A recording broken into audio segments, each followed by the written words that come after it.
allemaal op deze ervaarmiddag. Wat we vanmiddag gaan doen, we gaan lekker varen. Wil je echt dingen weten over het schip?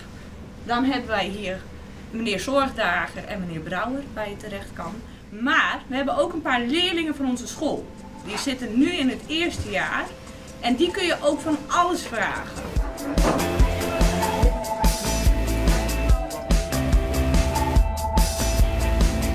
Allereerst Hallingen, de Prinses Maxima.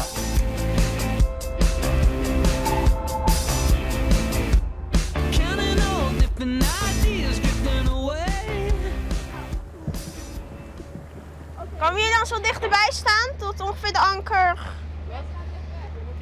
Ja, als jullie nou even hier gaan staan, kunnen jullie het ook zien? Ja, hiervoor alsjeblieft, dankjewel. Top.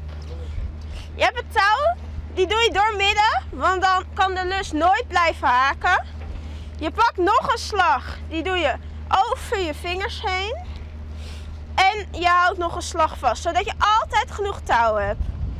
Je doet je linkerbeen naar voren en je gooit hem er meestal omheen. Maar dat is nog even oefenen altijd. Wil je het proberen?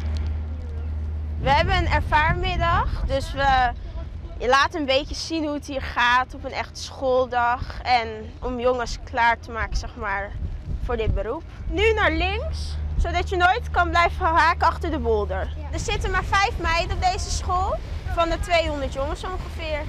Hoe is dat? Ja, als die jongens aardig doen is er niks aan de hand en ze behandelen je gewoon als een jongen. Want je doet gewoon alles mee en als je niet te meisjesachtig bent met make-up, dan vinden ze eigenlijk alles goed.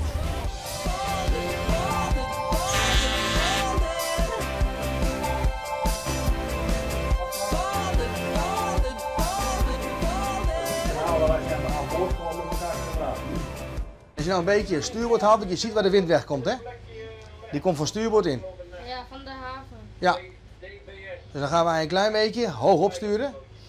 Want we varen ook niet zo snel. Als je namelijk langzaam vaart, dan heeft de wind een compleet grip op je. Dus gaan we wat minder stuurboord. Wat heb je vanmiddag allemaal geleerd? Touwen gooien en sturen op de boot. Nou, ik vind het wel erg leuk en ja.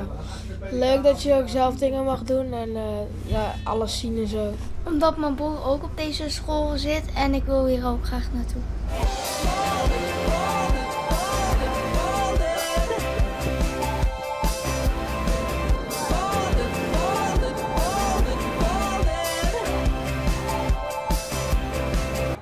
Het was echt super leuk. Ja, je mocht zelf sturen en je kon overal door de hele boot heen lopen. Door de machinekamer, de slaapplaatsen. Je leert alles over de scheepvaart.